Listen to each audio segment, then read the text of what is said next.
So before I start this video, I wanted to say something kind of funny about it. Um, I wanted to have a better name for this problem that happens with me. Uh, and I mean, I really didn't have a good description for it other than, oh, this is what happens, blah, blah, blah. And it's like, yeah, I wanted something short that I could just say real quick. So I was asking my friend Elizabeth to help me come up with a name. She's helped me name several things on this journey, and I appreciate her skills.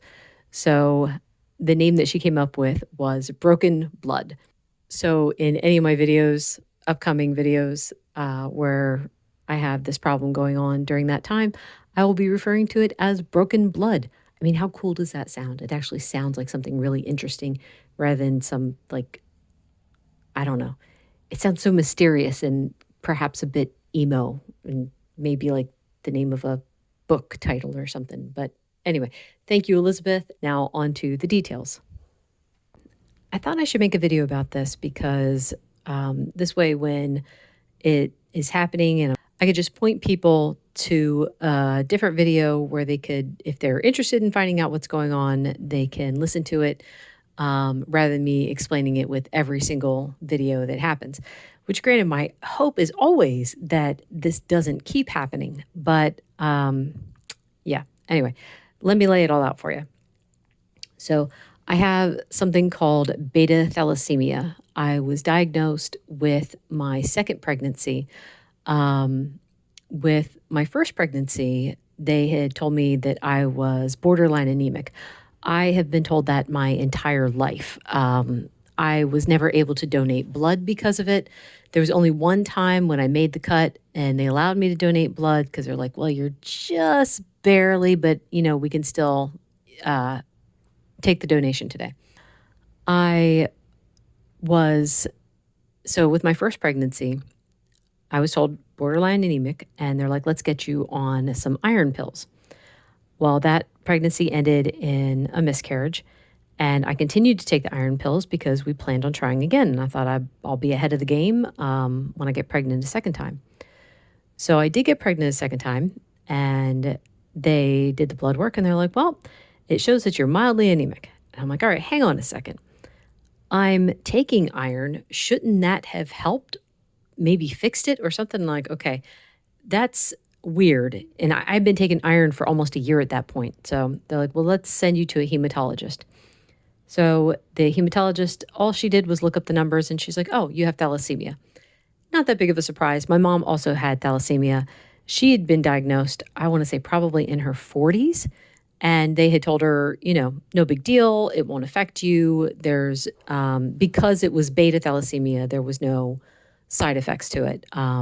But the funny thing is, I started doing some research, and the number one complaint for thalassemia patients is that they are tired all the time. They never feel like they're well rested. And I thought that that was hysterical because I was always sleepy. I was always tired. My older brother used to tease me about when I'd say I need at least like 9 to 10 hours of sleep at night. He thought that was funny. But so understanding it a bit more, one of the things that thalassemia does is it breaks down the red blood cells faster than you can create them. I hope I'm getting it right. So the blood cells are created in your bone marrow, but I think it's broken down. They're broken down in the liver. I can't remember. Of course, as I'm trying to say it, nothing's coming to mind. But I just know the main thing is they're broken down faster than they are created.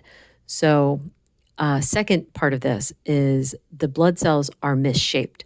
Rather than being like a bowl, they're flatter like a plate, and they're thin. So they don't carry oxygen and nutrients around to your system as well as regular healthy red blood cells would.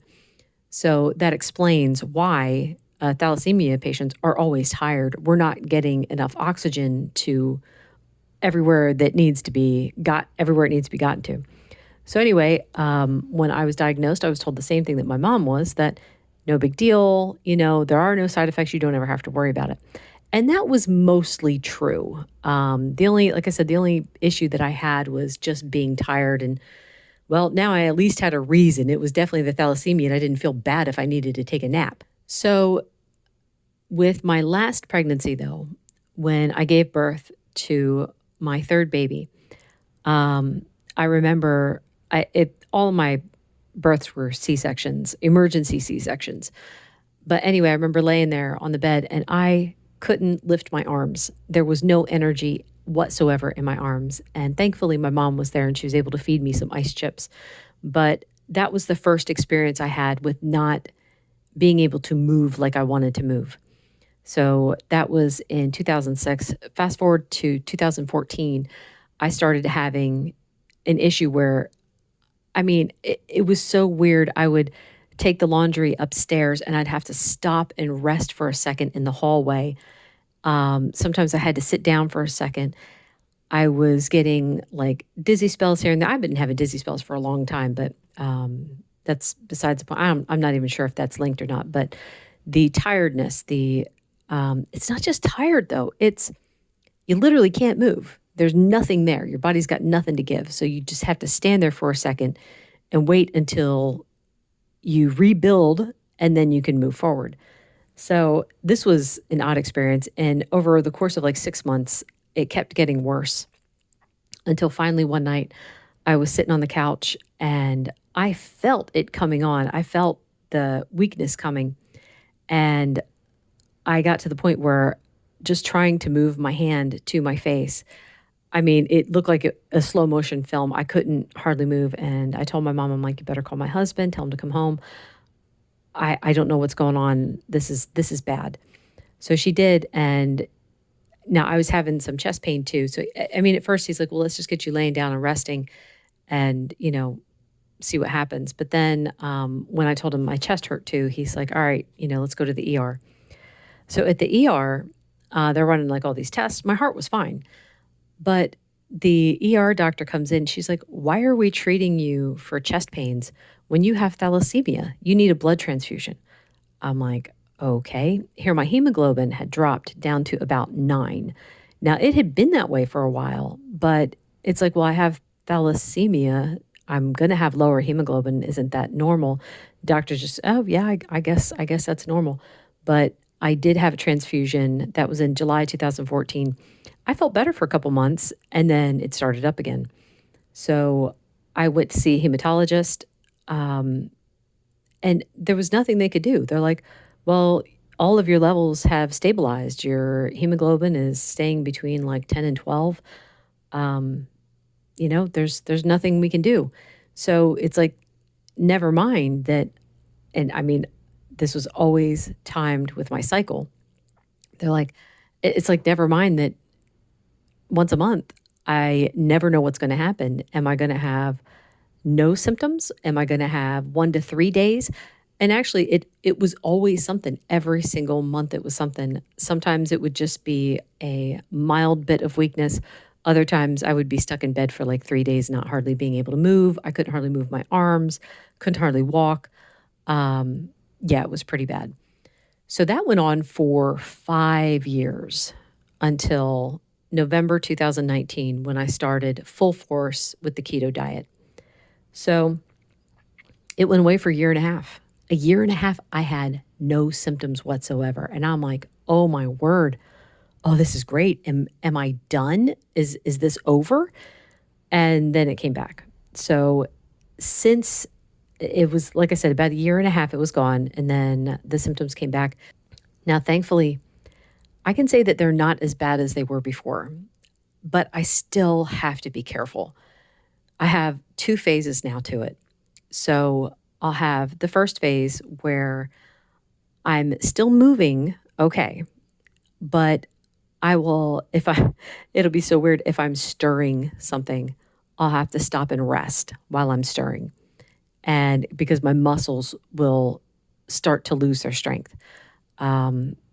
If I run up the stairs, well, I say run, I'm not running. If I go up the stairs, I'll have to stop and rest for a second before I can move forward because my muscles, the sensation is a bit like if let's say you walked up 6 flights of stairs, that burning sensation in your muscles, that's what I can get after one flight. So now we thought maybe if I built up some muscle, that would help. It has not. I have more muscle now than I ever had, and it doesn't fix anything. So, yeah, that's the first phase. Second phase is I can't hardly walk. Um, it's it looks ridiculous when I'm trying to walk because I can literally only put one foot in front of the other. That phrase, one foot in front of the other, that's all I can do. I can't take a regular stride. I don't have the physical strength to take a regular step. And it's funny. I crack myself up with it. I'm like, if I didn't laugh, I'd probably cry about it. But I crack myself up because I'll be like, okay, try to walk normal, and I'll try to walk normal, and I can't. I just can't. And I'm like, so I've come to recognize too that if I ever have to say that to myself, try to walk normal, then yeah, something's going on, and I need to stop worrying about it and just walk the way I can and let it go. So that's the issue. I mean, I've been to the doctors. They can't fix it. They can't. I think changing my diet definitely helped. Eating more meat because the B vitamins help with the help boost cell reconstruction. I also take a B complex supplement to try and encourage my body to make more red blood cells, and I think that's why it's not as bad as it was before. Like I said, I'm not stuck in bed. I may have to sit and rest, but I can sit and rest. Before, I couldn't even sit because the act of sitting took too much energy. So, yeah, to me, that's a win. I will absolutely take that any day. So, a few things to know about this. I've had people recommend that I take iron. As a thalassemia patient, you should not be taking iron because your system isn't handling iron the way it should. You can easily get iron overload because your system isn't processing it the way it should. So I do not take iron supplements. Now, every once in a while, about once or twice a year, I will look up beta thalassemia to see if there's new information out about it. And, I've discovered some interesting things along the way. One is if I push myself too hard during these times when I'm not feeling good, I can be causing organ damage because my system is already in low mode with the blood cells and they're not carrying like they should. So if I push myself too hard, my organs are not going to get what they need. Instead, all that is going to be diverted to my muscles, and that could definitely be a problem. I don't want to cause damage. So that's one of the interesting things that I discovered. Another thing that I discovered recently, and I thought this was really funny. So along the lines of the iron, they say that you should avoid high iron foods, which of course one of the things is beef. Avoid beef, which I'm not going to avoid beef. I will continue to eat beef. But what they say is that if you're going to have something that has iron in it, you should have something that helps block the absorption of iron when you have it. So what's one of the things that helps block iron absorption? Coffee. I'm like, yay. Not like I needed another excuse to drink my coffee, but I had been wondering if I should give up coffee, and there's my reason to not give it up. I thought that was pretty cool. But one other thing too, which I'm not sure if this is related to the thalassemia or not, but I always thought that this was fascinating. Coffee has never given me energy. When I was younger, I would try to have like 3 cups in a row, and I would just be shaky. There'd be no energy at all. So I joke that, my cells just don't know what to do with the caffeine. They just dump it. They don't carry it around and deliver it to the rest of the cells. It just stays in the bloodstream until I don't know when. Now, I don't know if that's what is actually happening. That's just my own theory, my own thinking about it. So one of the things too, another reason why I know that caffeine doesn't do anything to me, there's 2 reasons actually. One, I could drink it before going to bed and still get a good night of sleep. Unless I'm hormonal, then it might, I'll wake up in the middle of the night, but that can happen without the caffeine. So I guess I can't blame caffeine for that. Anyway, second reason that I know that it doesn't do anything is years ago, before I started this diet, I was having bad heart palpitations. And the doctor had suggested that it was possibly the caffeine causing the heart palpitations. So I'm like, you know what? I don't have a problem with that. I can still have decaf and let's see what happens. So for 28 days, I had decaf and it didn't stop the heart palpitations. I had them the entire time, but also there was no change at all. I didn't get the headache that a lot of people get when they cut caffeine, but I also didn't have an increase in being tired. I mean, I was, this is back before the diet, so I was still tired all the time anyway. But I thought that that was pretty funny. It's like there was no change in how I felt just because I cut caffeine. So there you go. Last thing I will say is that uh, changing my diet and going with the higher protein and higher fat and then cutting the carbs out, that has made a difference in my energy levels. I have a whole lot more energy than I did in the past. There are still some days where I might be a bit sluggish, but it's nothing compared to it was in the past. And I'm very, very thankful for that.